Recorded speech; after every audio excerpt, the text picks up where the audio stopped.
Bom dia, galera! Hoje eu estou aqui para falar sobre eletricidade dinâmica e estática, mas primeiramente eu vou dar um conceito sobre o que é eletricidade.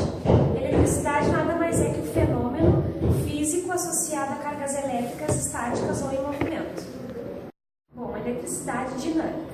Energia gerada por geradores elétricos que também é transmitida por meio de condutores metálicos ou fios, etc.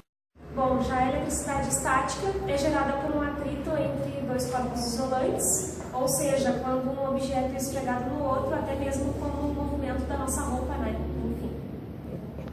Os EPIs, equipamentos de proteção individual, eles são luvas, jalecos, pulseiras, antistáticos e calcanhares.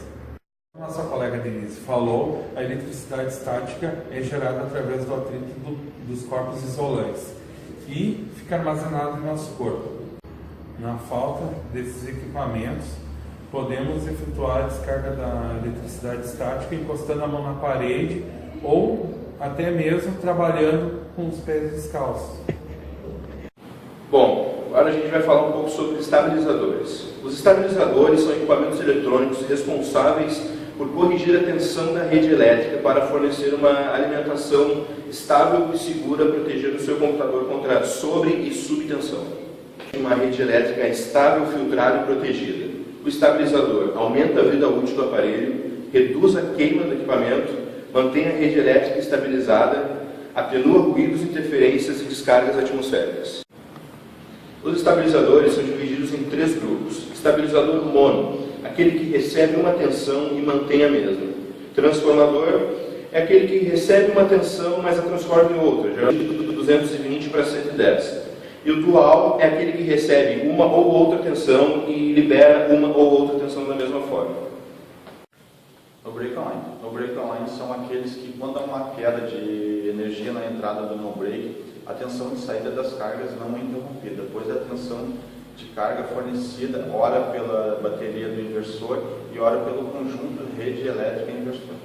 No break-offline. No break-offline é quando há uma queda na rede elétrica na entrada do no-break, a tensão oscila por alguns milésimos de segundo. Normalmente essa oscilação fica entre 0,8 e 8 milésimos de segundo. Os modelos de no-break offline, eles possuem 2 classes. Tem a classe do standby e do line interactive. Bom, que criança nunca estava assistindo Dragon Ball Z, ajudando o Goku a fazer a Genkidama, quando de repente a sua televisão começou a ficar tomada de chuviscos? Acredite ou não, isso é culpa da sua mãe que decidiu ligar o liquidificador para fazer aquele shake que emagrece. Ou o queridão, chegado, amado do vizinho que decidiu botar um espelho na parede usando uma furadeira. Esse fenômeno é conhecido como ruído, e isso é um surto na rede elétrica entre o fase e o neutro. Contra esses fenômenos, nós podemos usar um aparelho chamado filtro de linha, que se encarrega de remover esses ruídos da rede elétrica.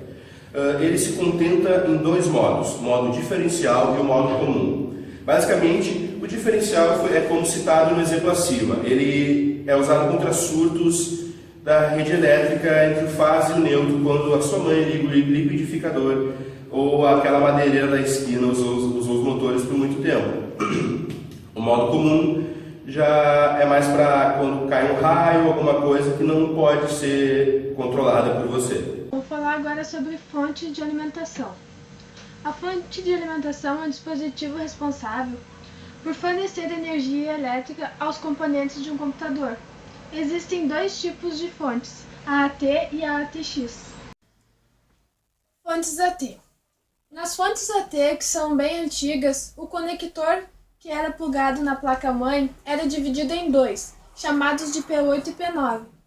Esse tipo de fonte era exigido um certo cuidado na hora da montagem, pois os fios pretos do conector P8 quanto do conector P9 deveria ficar no centro, caso contrário ocasionaria a queima da placa-mãe. Outro ponto desfavorável da fonte AT é que a máquina não se desligava sozinha, ou seja, o usuário teria que segurar o botão de on ou off para ligar ou desligar a máquina. Na fonte ATX existe o soft, on ou off, ou seja, usado para ligar e desligar a fonte por software. Assim, o usuário não precisa mais apertar no botão do gabinete para ligar ou desligar a máquina. Fontes ATX. Essas fontes são mais atuais, ou seja, não existe mais essa preocupação de conectar na placa-mãe de modo errado, porque ela vem com chanfros que impede a pessoa de conectar errado. Processadores comuns trabalham com apenas lógica digital binária. Existem os processadores mais simples que realizam um número pequeno de tarefas, mas podem ser utilizados com aplicações mais específicas, e também existem os processadores mais sofisticados, que podem ser utilizados para mais diferentes objetivos, desde que programados apropriadamente. Processadores geralmente possuem uma pequena memória interna, portas de entrada e saída, que são geralmente ligados a outros circuitos digitais como memórias, multiplexadores e circuitos lógicos. Muitas vezes também o processador possui uma porta de entrada e de instrução, que determina uma tarefa a ser realizada por ele. Essas sequências de instruções geralmente são armazenadas em memórias e formam um programa a ser executado pelo processador. Bom, agora vamos falar sobre o cooler. O cooler é um pequeno ventilador que ajuda na refrigeração do processador, assim evitando o superaquecimento dos componentes. Como é a montagem dele? Pegamos a placa-mãe, passamos pasta térmica em cima do processador e acoplamos o cooler. Vou falar sobre memória RAM. Nada mais é que um componente eletrônico que tem a capacidade de armazenar e receber informações. Existem dois tipos de micro, a volátil e a permanente. Bom, vou falar sobre a memória cache. Memória cache é uma memória de alto desempenho, tendo como função aumentar cada vez mais o desempenho do processador, assim fazendo uma busca antecipada na memória RAM. Ela é localizada entre a memória principal e o processador central. Periféricos de armazenamento. São periféricos que têm como função básica armazenar informações para posterior utilização. Eles são capazes de armazenar informações, processar informações ou ambas. Disco rígido, HD, é considerado o principal periférico de armazenamento dos computadores. É no disco rígido que são salvos todos os arquivos que compõem o sistema operacional, além de músicas, imagens, documentos e os demais arquivos. HD também é composto por um ou mais disco magnético, onde são armazenados todos os dados. HD externo. São HDs que utilizam uma porta USB e SATA, ou outra qualquer para uma conexão. Serve para o transporte de dados mais facilmente ou para backups. Possuem uma capacidade de armazenamento considerável boa ou de vários tamanhos, e atualmente possui um preço também bastante acessível. O disquete. Como a fita cassete é feita de um pedaço fino de plástico revestido de metal magnético em ambos os lados. No entanto, seu formato é circular e não estreito e longo como as fitas. A faixa é conhecida como trilho. São acomodadas em anéis concêntricos para que o software possa pular do arquivo 1 para o arquivo 19 sem ter que pular por todos os arquivos.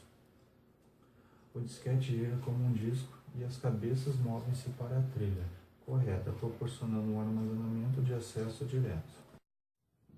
Cabo flat, ou cabo liso, chamado em português, é o cabo responsável pela conexão de dispositivos como HD, disquete, unidades CD ou DVD, entre outros, com a placa-mãe.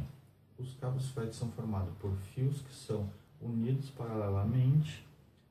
Esses fios são conhecidos como vias, e é por essas vias que ocorre a transmissão de dados. Bom, nas placas-mães possuem placas de expansão, slots, para conexão de placas off-board, ou seja, placas de rede, de vídeo, de áudio, para o melhor desempenho do computador. assim preservando o processador e a memória interna do PC, já que os mesmos possuem memória e processador internos. Bom, agora eu vou mostrar para vocês como fazer a montagem do computador. Basicamente nós vamos precisar de uma chave Phillips e por enquanto é só isso. Aqui nós temos os componentes do computador. Um driver de CD, um processador Pentium 4, um HD, aqui nós temos um suporte para o cooler, ele vai atrás do cooler, o próprio cooler, uma memória DDR2 de 2 GB, uma placa-mãe da Positivo e a fonte. Então vamos para a parte da montagem. Bom, primeiro passo, antes de qualquer coisa, é tirar a energia estática do nosso corpo, para não danificar as peças. Eu, no caso, já estou trabalhando de pé descalço, então não teria problema. Se você estiver com sapatos e não tiver os EPIs corretos, você pode simplesmente colocar a sua mão na parede que ela vai descarregar a energia estática, ok? Bom, vamos começar então pela colocação da placa-mãe.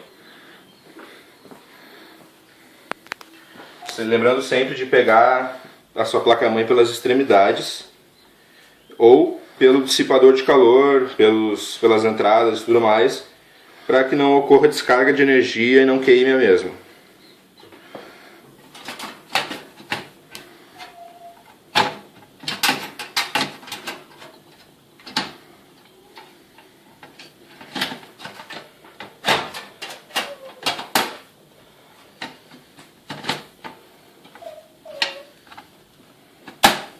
Ok, serão usados 6 parafusos, então vamos lá.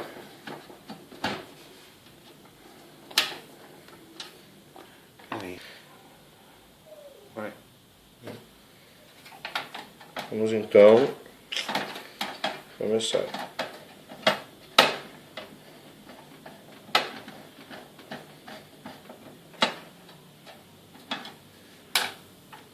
É muito importante que, obviamente, a máquina não esteja ligada e procurar sempre não deixar nenhum parafuso cair na placa-mãe. Metal e placa-mãe são duas coisas que não combinam.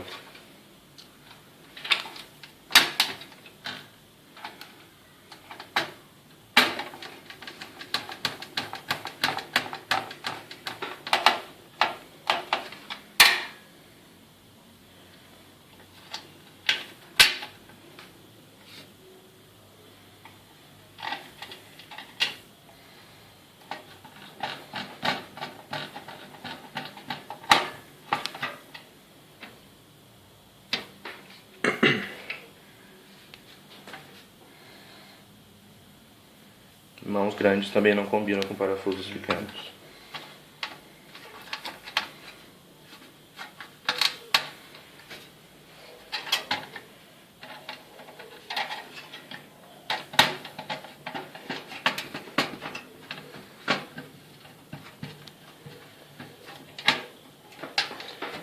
Certificando sempre que está bem apertado, né?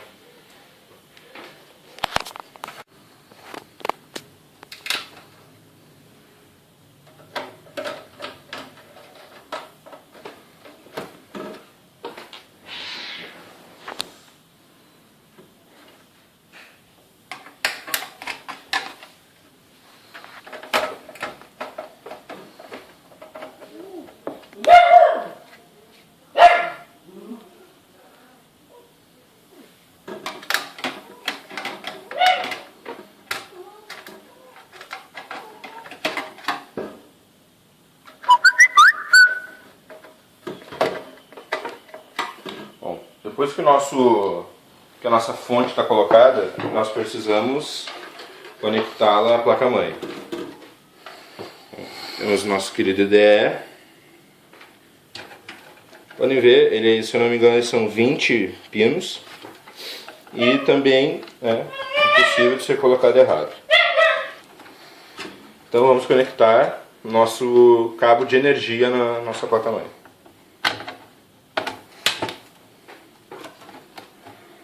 Sempre garantindo que ele está bem fixo. O nosso cabo SATA, que vai dar energia para o nosso HD.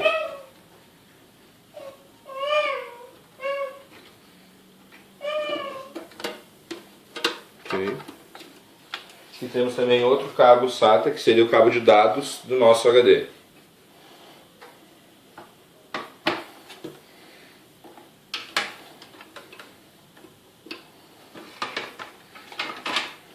Agora temos o cabo de dados do drive do CD.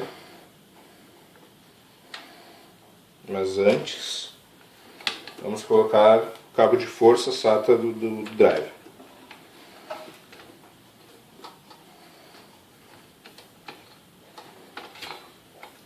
E corta. O cabo de energia do nosso driver de CD.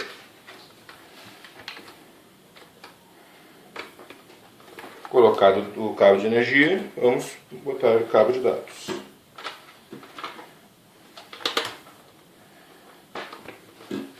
Ok. E por último, esse queridão aqui, que vai dar mais energia ainda pra gente. Então é isso. Temos aqui nosso computador montado e aprovado.